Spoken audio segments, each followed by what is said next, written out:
Hi, so I'm just going for a nice walk in the beautiful English countryside, and I've had a bit of a stressful morning, and I realised as I was walking here I had a bit of a chuckle to myself that I was not being present. I was ruminating, going back to my old habits, and I still do this. I have to catch myself. It's all part of the reconditioning process, and I thought it was interesting because I was and still evidently am slightly addicted to stress. I spend less time there, and that's what we want to do. We want to be spending more time in the relaxation, the feed and breathe parasympathetic branch of the nervous system, as I've discussed in previous videos. But spending time in stress that serves a purpose in the acute setting, absolutely. We just want to spend less time there. But the reason why we often keep going back to them is because the hormones of stress are incredibly addictive. If you think about coffee, for example, a lot of us are addicted to coffee. It's because it causes release of adrenaline, which is one of the acute hormones of stress, and gives us that boost and makes us feel good and alert.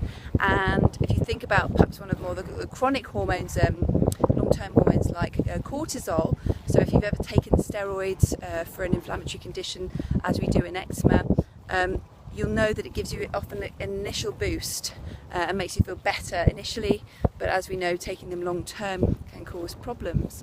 So the reason why that we often go to these stressful states is because, as I say, they make us feel good in the short term, and they actually make us feel significant and important, which is one of our fundamental needs. I certainly started doing this when I started working in A&E.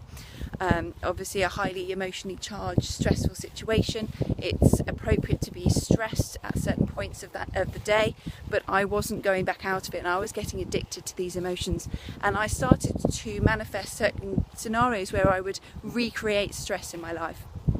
So, for example, I would get home at the end of the day and start washing up in the most time efficient manner I possibly could, and get stressed if it wasn't done quickly and efficiently, and exhausting myself even more because I just wanted to feel the rush of the adrenaline on every single level. And I wasn't consciously aware of this obviously at the time, but it's just so interesting now that I have these insights to just recognise when I do go there, give myself a bit of a chuckle, and then redirect my conscious awareness back to an empowering state of being, about relaxation.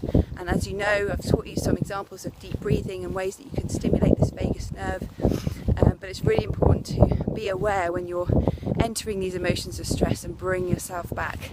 So yeah, just a little insight there to share with you guys today.